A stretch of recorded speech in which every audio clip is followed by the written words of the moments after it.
દેવભૂમિ દ્વારકાના અલગ અલગ 7 ટાપુ પર ગેરકાયદેસર ઊભા કરી દેવાયેલા દબાણોને સંપૂર્ણપણે હટાવી દેવામાં આવ્યા છે. જિલ્લા વહીવટીતંત્ર અને પોલીસ તંત્ર દ્વારા 36 ગેરકાયદેસર સ્ટ્રક્ચરલ દબાણ હટાવી 7 ટાપુઓ સંપૂર્ણ દબાણયુક્ત કરવામાં આવ્યા છે. આ અંગેની માહિતી રાજ્યના ગૃહમંત્રી હર્ષ સંઘવીએ એક્સ પર વિડીયો અને ફોટા શેર કરીને આપી છે.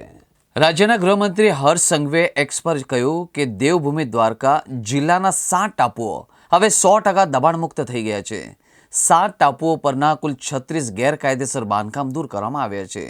અત્રે નોંધનીય છે કે જિલ્લા તંત્ર દ્વારા 7 ટાપુઓને દબાણમુક્ત કરવા માટે પહેલા જરૂરી સર્વે કર્યો હતો.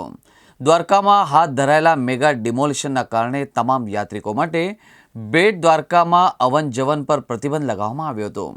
યાત્રિકોનો દ્વારકામાં પ્રવેશ અટકાવવા માટે બેરિકેડ પણ લગાવવામાં આવ્યા હતા.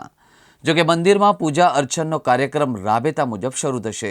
દેવભૂમિ દ્વારકા જિલ્લાના અગાઉ પણ અનધિકૃત રીતે સરકારી જમીન પર કરાયેલા અતિક્રમણ સંદર્ભે જિલ્લા પ્રશાસને નોટિસો પણ આપી હતી.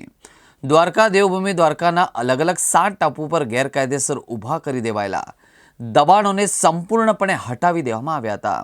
જિલ્લા વહીવટી તંત્ર અને પોલીસ તંત્ર દ્વારા 36 ગેરકાયદેસર સ્ટ્રક્ચરલ દબાણો હટાવી 7 ટાપુઓ સંપૂર્ણપણે દબાણમુક્ત કરવામાં આવ્યા હતા. અંગેની માહિતી રાજ્યના ગૃહમંત્રી હર્ષ સંઘવીએ એક્સ પર વિડીયો અને ફોટા શેર કરીને આપી હતી.